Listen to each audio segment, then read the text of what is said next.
Hi, good morning dears. അപ്പോൾ എല്ലാവരും ഓണത്തിനുള്ള ഒരുക്കങ്ങളൊക്കെ എവിടം വരെ എത്തിച്ചു? പായസമൊക്കെ പ്ലാൻ ചെയ്ത് കഴിയാൻ വരട്ടെ കേട്ടോ. നമ്മുടെ പായസങ്ങൾ ഇനിയും വരുന്നുണ്ട്. അപ്പോൾ നിങ്ങൾ എല്ലാ പായസം റെസിപ്പീസും കണ്ടതിന് ശേഷം പ്ലാൻ ചെയ്യൂ. അപ്പോൾ ഇന്നത്തെ നമ്മുടെ പായസം എന്ന് പറഞ്ഞിട്ടുണ്ടെങ്കിൽ അവിലും പഴവും ചേർത്തിട്ടുള്ള ഒരു പായസമാണ്. ഇത് വളരെ ടേസ്റ്റി ആയിട്ടുള്ള പായസമാണ്. അതുപോലെ തന്നെ എളുപ്പത്തിൽ ഉണ്ടാക്കാൻ പറ്റിയൊരു പായസമാണ്. അപ്പോൾ കുറച്ച് അവലും ഒരു പഴമൊക്കെ ഉണ്ടെങ്കിൽ നമുക്കൊരു അടിപൊളി പായസം തയ്യാറാക്കാം. ഇതിപ്പോൾ ഓണത്തിൻ്റെ അന്ന് തന്നെ വേണമെന്നില്ല, ഓണം കഴിഞ്ഞിട്ട് അതിൻ്റെ അടുത്ത ദിവസമാണെങ്കിലും നമ്മൾ വെറുതെ വീട്ടിലിരിക്കുമ്പോൾ ഇപ്പോൾ 2-3 ദിവസം അവധിയൊക്കെ ആയിരിക്കുമല്ലോ എല്ലാവർക്കും. അപ്പോൾ വെറുതെ വീട്ടിലിരിക്കുമ്പോൾ തയ്യാറാക്കാൻ പറ്റിയ പായസമാണ്. ഓണത്തിന് നമ്മൾ ട്രഡീഷണൽ ആയിട്ടുള്ള പായസങ്ങളാണല്ലോ ഉണ്ടാക്കുക. അപ്പോൾ ഓണം കഴിഞ്ഞിട്ട് അവിട്ടത്തിനോ ചതയത്തിനോ ഒക്കെ ആയിട്ട് ഇതുപോലെയുള്ള പായസങ്ങളൊക്കെ ഒന്ന് ഉണ്ടാക്കി കഴിക്കൂ. അപ്പോൾ നമുക്ക് എങ്ങനെയാണ് നമ്മുടെ അവിൽ പഴം പായസം ഉണ്ടാക്കുന്നതെന്ന് നോക്കാം. രാത്രിം സ്വർണം പതിപ്പിച്ച സ്വയം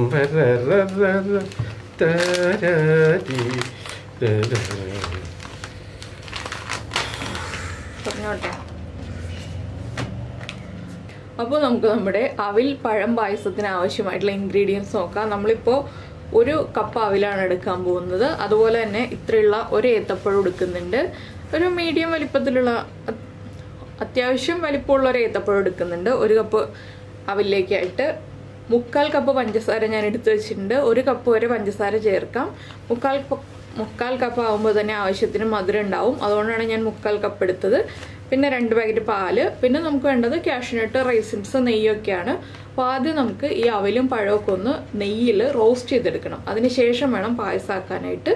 അപ്പോൾ ആദ്യം നമുക്ക് അവിലൊന്ന് റോസ്റ്റ് ചെയ്തെടുക്കാം. ഇപ്പോൾ നമ്മളൊരു പാൻ ചൂടാക്കിയിട്ടുണ്ട്. ഇതിലേക്ക് നമുക്ക് ആദ്യം കുറച്ച് നെയ്യ് ചേർത്ത് കൊടുക്കാം.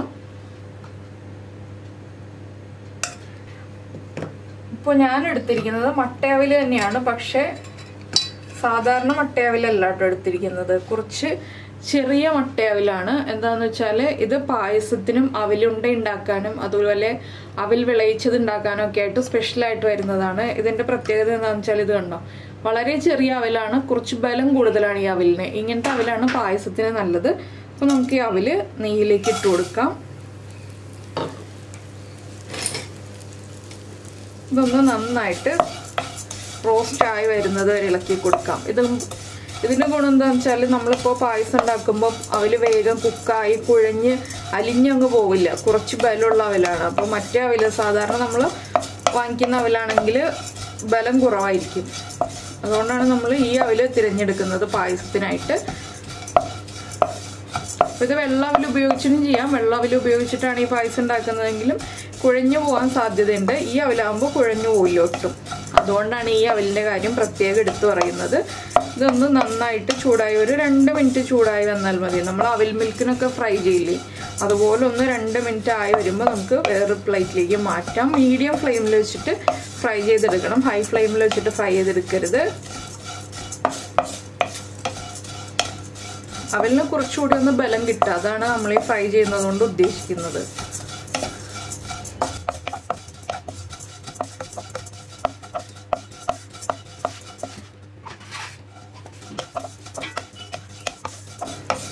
അപ്പോൾ ഇത് നെയ്യിൽ തന്നെ ഇങ്ങനെ ഫ്രൈ ചെയ്തെടുക്കണം കേട്ടോ, എങ്കിലേ നമ്മുടെ പായസത്തിന് കറക്റ്റ് ടേസ്റ്റ് ആവുള്ളൂ.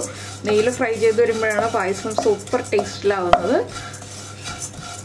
അപ്പോൾ നിങ്ങൾ നമ്മുടെ അവൽ ഡേറ്റ്സ് പായസം കഴിച്ചിട്ടുണ്ടെങ്കിൽ അതറിയാൻ പറ്റും. അത് ഞാൻ സാധാരണ അവൽ വെച്ചിട്ടാണ് ചെയ്തിട്ടുള്ളത്. അതിൽ അവൽ അലിഞ്ഞു പോകും. ഇതാകുമ്പോൾ അത്രയ്ക്ക് അങ്ങോട്ട് അലിഞ്ഞു പോവില്ല. നമ്മൾ കുക്ക് ചെയ്യണതനുസരിച്ച് അവലിൻ്റെ കുക്കിംഗ് ടൈമിൽ വ്യത്യാസം വരുന്നതനുസരിച്ച് അവൽ അലിയോ ഇല്ലയോ എന്നുള്ളത് നമുക്ക് മനസ്സിലാക്കിയെടുക്കാം. പിന്നെ നമ്മൾ അവൽ ഡേറ്റ്സ് പായസം പോലെ തന്നെ നമ്മൾ അവലിൻ്റെ പ്രഥമനും ഉണ്ടാക്കിയിട്ടുണ്ട്. അപ്പോൾ അത് കാണാത്തവർ അതും കണ്ടു നോക്കൂ കേട്ടോ.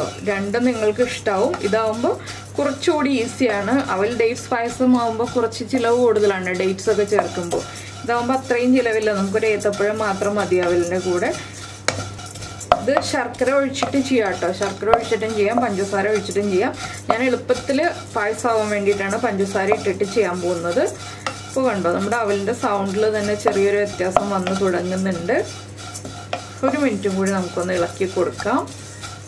അപ്പോൾ നമ്മുടെ അവിലൊക്കെ നന്നായിട്ട് കുക്കായി വന്നിട്ടുണ്ട്. നമുക്കിതൊരു പ്ലേറ്റിലേക്ക് മാറ്റാം. ഇതിന് ശേഷം നമുക്ക് പഴം ഒന്ന് വഴറ്റിയെടുക്കാം. ഇപ്പോൾ നമ്മളിതാ വീണ്ടും പാനിൽ നെയ്യ് ഒഴിച്ചിട്ടുണ്ട്. ഇതിലേക്ക് നമുക്ക് മുറിച്ച് വെച്ചിരിക്കുന്ന പഴം ചേർക്കാം. പഴം വളരെ ചെറുതായിട്ടാണ് കട്ട് ചെയ്തെടുത്തിട്ടുള്ളത്. നമ്മുടെ അവില് ചെറുതല്ലേ, അതുകൊണ്ടാണ് പഴവും ചെറുതായിട്ട് കട്ട് ചെയ്തെടുത്തിട്ടുള്ളത്. ചെറിയ ക്യൂബ്സ് ആയിട്ട് കട്ട് ചെയ്തെടുക്കാം കേട്ടോ. ഇനി നമുക്ക് ഈ പഴം ഒന്ന് വഴറ്റിയെടുക്കാം. പഴം മീഡിയം ഫ്ലെയിമിലിട്ടിട്ട് തന്നെ വഴറ്റിയെടുക്കുക. നല്ല പഴുത്ത ഏത്തപ്പഴം എടുക്കുക കേട്ടോ. പച്ച ഏത്തപ്പഴം എടുത്തിട്ടുണ്ടെങ്കിൽ പായസത്തിന് ടേസ്റ്റ് ഉണ്ടാവില്ല. പഴുത്ത ഏത്തപ്പഴം എടുത്താലേ പായസത്തിന് ടേസ്റ്റ് ഉണ്ടാവുള്ളൂ. അപ്പോൾ ഞാൻ പഴം മുറിക്കുന്ന സമയത്ത് ഫ്ലെയിം ഓഫ് ചെയ്ത് വെച്ചിരിക്കുകയായിരുന്നു. അതുകൊണ്ട് പാൻ ഒന്ന് ചൂടായി വരാനുള്ള ഒരു സമയം വേണം. ഒന്ന് ചൂടായി വരട്ടെ. അപ്പോൾ നമ്മുടെ പാൻ ചൂടായി വന്നിട്ടുണ്ട്. ഇനി പഴം നമുക്ക് നന്നായിട്ട് വഴറ്റി, പഴവും മാറ്റി വയ്ക്കണം കേട്ടോ. എല്ലാം വഴറ്റി മാറ്റി വയ്ക്കണം എന്നുള്ളത് മാത്രമേ ഈ പായസത്തിലൊരു ബുദ്ധിമുട്ടായിട്ടുള്ളൂ. അപ്പോൾ എൻ്റെ സൗണ്ടിൽ ചെറിയ വേരിയേഷൻ വരാം കേട്ടോ. എന്താണെന്ന് വെച്ചാൽ ചെറിയൊരു വേദനയിൽ നിന്നിട്ടാണ് ഞാൻ ഇന്ന് പായസം ഉണ്ടാക്കുന്നത്. 2 ദിവസം റെസിപ്പിയൊന്നും ഉണ്ടാക്കാതെ അങ്ങനെ റെസ്റ്റ് എടുത്തിരിക്കുകയായിരുന്നു.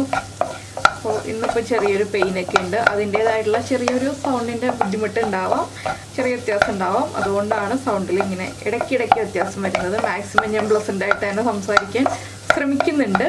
അപ്പോൾ പഴം ഒന്ന് കളർ മാറി വരണം കേട്ടോ, എങ്കിലേ നമ്മുടെ പായസത്തിന് ടേസ്റ്റ് വരുള്ളൂ. ഇതുപോലെ ഇട്ടിട്ട് പെട്ടെന്ന് തന്നെ എടുക്കരുത്. പഴത്തിൻ്റെ കളറൊക്കെ ഒന്ന് മാറി പഴം ഒന്ന് നന്നായിട്ട് കുക്കായി വരണം. പിന്നെ പാലിൽ കിടന്നിട്ട് കുക്കായിക്കോളും. ഇപ്പോൾ കണ്ടോ, നമ്മൾ ഇതുപോലെ ചെറുതായിട്ട് കട്ട് ചെയ്യുമ്പോൾ പഴം കാണാൻ തന്നെ നല്ല ഭംഗിയില്ലേ. ഇങ്ങനെ പഴം വിളയിച്ചിട്ട് നമുക്ക് പായസം ഉണ്ടാക്കാം. അത് പഴം പായസം ഉണ്ടാക്കുന്ന രീതിയാണ്. അത് തേങ്ങാപ്പാൽ ഒഴിച്ചിട്ട് ചെയ്യുന്നതുകൊണ്ട്, ശർക്കര പാൽ, പശുവിൻ പാൽ ഒഴിച്ചിട്ട് ചെയ്യുന്നതുണ്ട്. നമ്മൾ ചെയ്തിട്ടുള്ളത് പഴം പ്രഥമൻ എന്ന് പറഞ്ഞിട്ടുണ്ടെങ്കിൽ തേങ്ങാപ്പാലൊക്കെ ഒഴിച്ച് ശർക്കര വിളയിച്ചൊക്കെ ചെയ്തിട്ടുള്ളതാണ്. അപ്പോൾ ഇതുപോലെ കട്ട് ചെയ്തിട്ട് പായസം ഉണ്ടാക്കണമെന്നുണ്ടെങ്കിൽ ഉണ്ടാക്കാം എന്ന് ഞാൻ പറഞ്ഞു എന്ന് മാത്രമേ ഉള്ളൂ. ഇതിപ്പോൾ നമുക്ക് പഴത്തിനൊരു നല്ല മഞ്ഞ കളർ വരുന്നത് വരെ ഇളക്കി കൊടുത്തുകൊണ്ടിരിക്കാം. അപ്പോൾ പഴം ഒരു 1/4 ഭാഗം കുക്കായി വരും. പിന്നെ നിങ്ങൾക്ക് മധുരം കൂട്ടണം എന്നുണ്ടെങ്കിൽ, ചില ആളുകൾക്ക് പായസത്തിന് നല്ല മധുരം ഇഷ്ടമായിരിക്കും. അപ്പോൾ നല്ല മധുരം വേണമെന്നുണ്ടെങ്കിൽ 1 കപ്പ് വരെ പഞ്ചസാര ചേർക്കാം കേട്ടോ.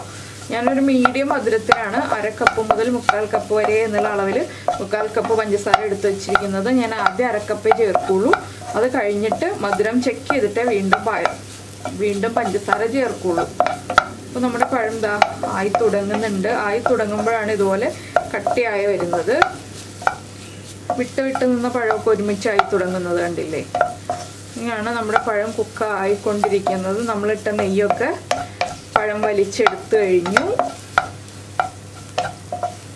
പിന്നെ ഇതിലേക്ക് നമുക്ക് കാഷ്യൂനട്ടും റൈസിൻസിനും പകരമായിട്ട്, ഇപ്പോൾ കാഷ്യൂനട്ട് ഇല്ലാന്നുണ്ടെങ്കിൽ ബദാം ചേർക്കാം കേട്ടോ. ബദാം ചേർത്താൽ നല്ല ടേസ്റ്റാണ് ഈ പായസത്തിന്.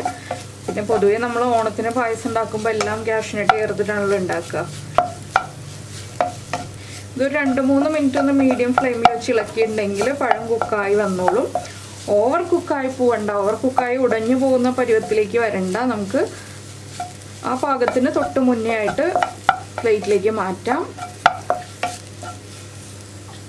ഇപ്പോൾ കണ്ടോ, നമ്മുടെ പഴമൊക്കെ കുക്കായി ഒരുമിച്ചായി തുടങ്ങിയിട്ടുണ്ട്. ഇത്രയും മതി. ഇനി ഞാൻ ഇതൊരു പ്ലേറ്റിലേക്ക് മാറ്റി വയ്ക്കുകയാണ്. ഇനി നമുക്ക് പാല് തിളപ്പിച്ചെടുക്കണം. ഇതേ പാനിൽ തന്നെയാണ് ഞാൻ പാല് തിളപ്പിക്കാൻ വെക്കുന്നത്. ഫ്ലെയിം ഒന്ന് ഓഫ് ചെയ്തിട്ടുണ്ട്. എന്താണെന്ന് വെച്ചാൽ നമ്മൾ പാൽ ഒഴിക്കുമ്പോൾ തന്നെ പിരിഞ്ഞു പോകാതിരിക്കാനാണ് ഫ്ലെയിം ഓഫ് ചെയ്തിട്ടുള്ളത്. ഇനി നമുക്ക് പതുക്കെ പാൽ ഒഴിച്ചു കൊടുക്കാം. ഞാൻ കുറച്ച് പാലിലൊന്ന് കുറുക്കിയാണ് കേട്ടോ എടുക്കുന്നത് പായസം. നിങ്ങൾക്ക് അത്രയും കുറുകണ്ടാകുന്നുണ്ടെങ്കിൽ 1 പാക്കറ്റ് പാൽ ഒഴിച്ചാലും മതി. ഞാനിപ്പോൾ 2 പാക്കറ്റ് പാൽ ഒഴിക്കുന്നത് എന്താണെന്ന് വെച്ചാൽ പായസം ഒന്ന് കുറുകിയിരിക്കുന്നതാണ് പായസത്തിൻ്റെ ടേസ്റ്റ്.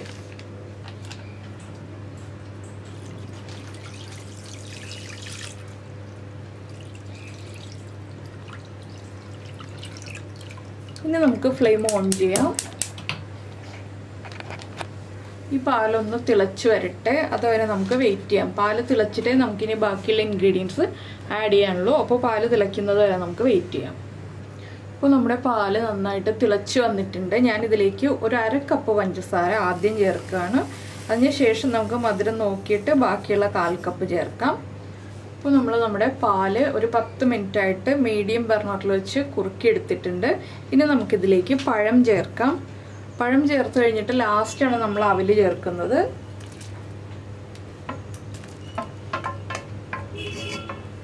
പഴം ചേർത്ത് നന്നായിട്ട് പഴം ഒന്ന് കുക്കായി വരുന്നത് വരെ ഒരു 5 മിനിറ്റും കൂടി ഒന്ന് ഇളക്കി കൊടുക്കുക. പഴമൊക്കെ വിട്ട് വരുന്ന അത്രയും സമയം കേട്ടോ. ഒരു 5 മിനിറ്റ് എന്ന് ഞാൻ പറഞ്ഞത് അതുകൊണ്ടാണ്. പഴം പാലിൽ കിടന്ന് തിളച്ചൊന്ന് വിട്ട് വരുമ്പോൾ നമുക്ക് അവിൽ ചേർത്ത് കൊടുക്കാം. ഞാനിത് ഗ്ലാസ്സിലൊഴിച്ച് കുടിക്കാൻ പാകത്തിലുള്ള രീതിയിലുള്ള പായസമാണ് ചെയ്യുന്നത്. അതുകൊണ്ട് കുറച്ച് ലൂസായിട്ടുള്ള പായസമായിരിക്കും, അധികം തിക്കല്ല. അധികം തിക്കായിട്ടുള്ള പായസം വേണമെന്നുണ്ടെങ്കിൽ നമ്മൾ 10 മിനിറ്റ് കുറുക്കുന്നതിന് പകരം ഒരു 20 മിനിറ്റ് പാല് കുറുക്കിയെടുക്കുക. അപ്പോൾ കുറച്ചുകൂടി തിക്കായിട്ടുള്ള പായസമായി കിട്ടും. ഇപ്പോൾ കണ്ടോ നമ്മുടെ പഴമൊക്കെ നന്നായിട്ട് വിട്ട് വന്നു കഴിഞ്ഞു. ആദ്യം നല്ല കട്ടിയായിട്ടിരുന്നതല്ലേ, ഇപ്പോൾ എല്ലാം വിട്ട് കഴിഞ്ഞു. ഇനി നമുക്ക് ഈ മധുരം ഒന്ന് ചെക്ക് ചെയ്യാം. മധുരം ചെക്ക് ചെയ്തിട്ട് മധുരം കുറവാണെങ്കിൽ ഇപ്പോൾ തന്നെ പഞ്ചസാര ചേർത്ത് കൊടുക്കാം. എന്താണെന്ന് വെച്ചാൽ പഴം ഒന്ന് കുക്കായി വന്നതിന് ശേഷം പഞ്ചസാര ചേർക്കുകയാണെങ്കിൽ പഴത്തിൻ്റെ കുക്കിങ്ങും കറക്റ്റാവും, പഞ്ചസാര പഴത്തിലേക്ക് പിടിക്കുകയും ചെയ്യും. അതിന് ശേഷമേ നമ്മൾ അവിൽ ചേർക്കാൻ പാടുള്ളൂ. മധുരം കറക്റ്റ് ചെയ്തിട്ട് അവിൽ ചേർക്കുക, ഇല്ലെങ്കിൽ അവിലിൽ മധുരം പിടിച്ചു വരുമ്പോൾ മധുരം കുറഞ്ഞു പോവും. അപ്പോൾ നമുക്കൊന്ന് മധുരം കറക്റ്റ് ചെയ്യാം, ഒന്ന് ചെക്ക് ചെയ്യട്ടെ. ഇപ്പോൾ നമ്മൾ അവിൽ ചേർത്ത് ഇളക്കാൻ തുടങ്ങിയിട്ട് ഒരു 2 മിനിറ്റ് ആയി. ഇത് കണ്ടോ അവിലൊക്കെ ഒന്ന് സോഫ്റ്റ് ആയി തുടങ്ങി. ഇത്രയും മതി കേട്ടോ. ഇനി നമ്മുടെ പായസത്തിൻ്റെ ചൂടിലിരുന്നിട്ട് അവിൽ വീണ്ടും കുക്കാവും. ഇതാവുമ്പോൾ ഇത് കണ്ടോ, ഈ അവിലിൻ്റെ പ്രത്യേകത കണ്ടോ, അവിൽ കുഴഞ്ഞു പോയിട്ടില്ല, കലങ്ങി മിക്സായി പോയിട്ടില്ല പായസത്തിലേക്ക്. നമുക്ക് അവിൽ കാണാൻ പറ്റും. അപ്പോൾ അതാണ് ഞാൻ ഈ അവിൽ എടുക്കുന്ന കാര്യം പറഞ്ഞത്. അപ്പോൾ നിങ്ങൾ കിട്ടുകയാണെങ്കിൽ മാക്സിമം ഈ ഒരു അവിൽ തന്നെ എടുക്കുക. ഇനി നമുക്കിതിലേക്ക് ഏലക്കപ്പൊടി ചേർക്കാം. ഏലക്കപ്പൊടി ലാസ്റ്റ് ചേർക്കാം കേട്ടോ. നമ്മൾ ഫ്രഷായിട്ട് പൊടിച്ചെടുത്ത ഏലക്കയാണ് ചേർത്തിട്ടുള്ളത്. അപ്പോൾ നമ്മുടെ പായസത്തിന് നല്ലൊരു മണം കിട്ടും. അതുപോലെ നല്ല ടേസ്റ്റുമാണ് ഏലക്കയുടെ ആ ഒരു ഇതൊക്കെ കൂടി വരുമ്പോൾ. അപ്പോൾ പഴം അവൽ പായസം റെഡി ആയി കഴിഞ്ഞു. നമുക്ക് ഫ്ലെയിം ഓഫ് ചെയ്യാം. ഇനി ഇതിലേക്ക് കാഷ്യൂനട്ടും റൈസിൻസും എല്ലാം ചേർക്കാം. ഞാൻ വേറൊരു ബർണറിലേക്ക് വെക്കട്ടെ.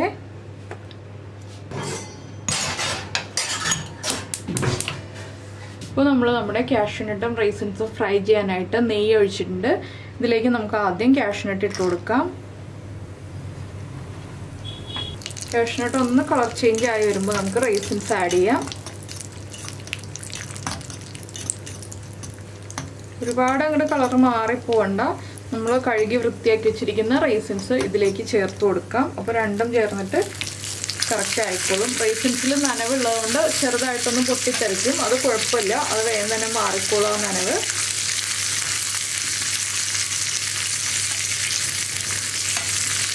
അപ്പോൾ റൈസിൻസ് കഴുകി വൃത്തിയാക്കി എടുത്തില്ലെങ്കിൽ റൈസിൻസിൽ പൊടി ഉണ്ടാവും കേട്ടോ. നമ്മൾ കറുത്ത മുന്തിരി എടുക്കുകയാണെങ്കിലും ഈ വൈറ്റ് റൈസിൻസ് എടുക്കുകയാണെങ്കിലും അതിൽ പൊടി ഉണ്ടാവും. അതുകൊണ്ടാണ് ഈ കഴുകി വൃത്തിയാക്കിയതെന്ന് ഞാൻ എടുത്തു പറഞ്ഞത്. അപ്പോൾ അതറിയാത്ത കുട്ടികൾ ഉദ്ദേശിച്ചിട്ട് പറഞ്ഞതാണ് കേട്ടോ. അറിയുന്ന ആൾക്കാർ അതൊന്ന് സ്കിപ്പ് ചെയ്തോളൂ. അപ്പോൾ നമ്മുടെ റൈസിൻസൊക്കെ ഇതാ റെഡിയായി വന്നിട്ടുണ്ട്. നമുക്കിത് പായസത്തിലേക്ക് ആഡ് ചെയ്ത് കൊടുക്കാം. അപ്പോൾ ഞാൻ എന്താ പായസത്തിലേക്ക് നമ്മുടെ കാഷ്യൂനട്ടും റൈസിൻസും നെയ്യും കൂടി ചേർക്കുകയാണ്. കുറച്ച് മാറ്റി വയ്ക്കുന്നുണ്ട് നമ്മുടെ ഫൈനൽ ഗാർണിഷിങ്ങിനായിട്ട്. ഇനി ഇതെല്ലാം ചേർത്ത് നമുക്ക് നന്നായിട്ടൊന്ന് ഇളക്കി മിക്സ് ചെയ്തെടുക്കാം. നമ്മുടെ പായസം ഇപ്പോൾ കണ്ടോ ഒന്ന് തിക്കായി കഴിഞ്ഞു. ആദ്യം ഉണ്ടായിരുന്നതിനേക്കാൾ ഒന്നുകൂടി ഒന്ന് തിക്കായി വന്നിട്ടുണ്ട് പായസം. കുറച്ച് സമയം ഇരിക്കുമ്പോൾ വീണ്ടും തിക്കായി വരും കേട്ടോ. അപ്പോൾ ഇനി നമുക്ക് ഒന്ന് ചൂട് മാറി വരുമ്പോൾ സെർവ് ചെയ്യാം. ഒരു അരമണിക്കൂർ ഒന്ന് ചൂട് മാറി ഇളം ചൂടോടുകൂടി കഴിക്കാണ് ടേസ്റ്റി പായസം. അപ്പോൾ ഇളം ചൂടാവുമ്പോൾ, അതായത് ഒരു അരമണിക്കൂർ കഴിയുമ്പോൾ ചൂടൊന്ന് കുറഞ്ഞു വരും. ആ സമയമാകുമ്പോൾ നമുക്ക് പായസം കഴിക്കാം. അപ്പോൾ നിങ്ങൾക്ക് എല്ലാവർക്കും ഈ ഒരു ഈസി റെസിപ്പി ഇഷ്ടമായിട്ടുണ്ടാവുമെന്ന് വിചാരിക്കുന്നു. ഇഷ്ടമായിട്ടുണ്ടെങ്കിൽ നമ്മുടെ വീഡിയോയുടെ താഴെ മറക്കാതെ ഒന്ന് കമൻറ്റ് ചെയ്യുക കേട്ടോ. പായസം ഈസിയാണോ, എങ്ങനെയുണ്ട്, ഉണ്ടാക്കി കഴിച്ചിട്ട് ടേസ്റ്റ് ഉണ്ടോ എന്നൊക്കെ. അപ്പോൾ നമ്മുടെ ചാനൽ ഇതുവരെ സബ്സ്ക്രൈബ് ചെയ്തിട്ടില്ല എന്നുണ്ടെങ്കിൽ, നമ്മുടെ വീഡിയോ പ്രസൻറ്റ് ചെയ്യുന്ന രീതിയൊക്കെ ഇഷ്ടമായി എന്നുണ്ടെങ്കിൽ നമ്മുടെ ചാനലൊന്ന് സബ്സ്ക്രൈബ് ചെയ്യുക. സബ്സ്ക്രൈബ് ചെയ്യുന്നതിന് ഈ വീഡിയോയുടെ താഴെയുള്ള റെഡ് സബ്സ്ക്രൈബ് ബട്ടൺ ഒന്ന് ക്ലിക്ക് ചെയ്യുക. അതിൻ്റെ റൈറ്റ് സൈഡിലുള്ള ബെല്ലൈക്കണും ക്ലിക്ക് ചെയ്യുക. അപ്പോൾ ഓൾ എന്ന് പറഞ്ഞിട്ടൊരു ഓപ്ഷൻ വരും. ആ ഓളും കൂടി പ്രസ് ചെയ്തിട്ടുണ്ടെങ്കിൽ ഞാൻ എപ്പോഴും വീഡിയോ അപ്ലോഡ് ചെയ്യുമ്പോൾ നിങ്ങൾക്ക് നോട്ടിഫിക്കേഷൻ വരും. അപ്പോൾ നമുക്ക് നമ്മുടെ അടുത്ത റെസിപ്പിയുമായിട്ട് അടുത്ത ദിവസം വീണ്ടും കാണാം.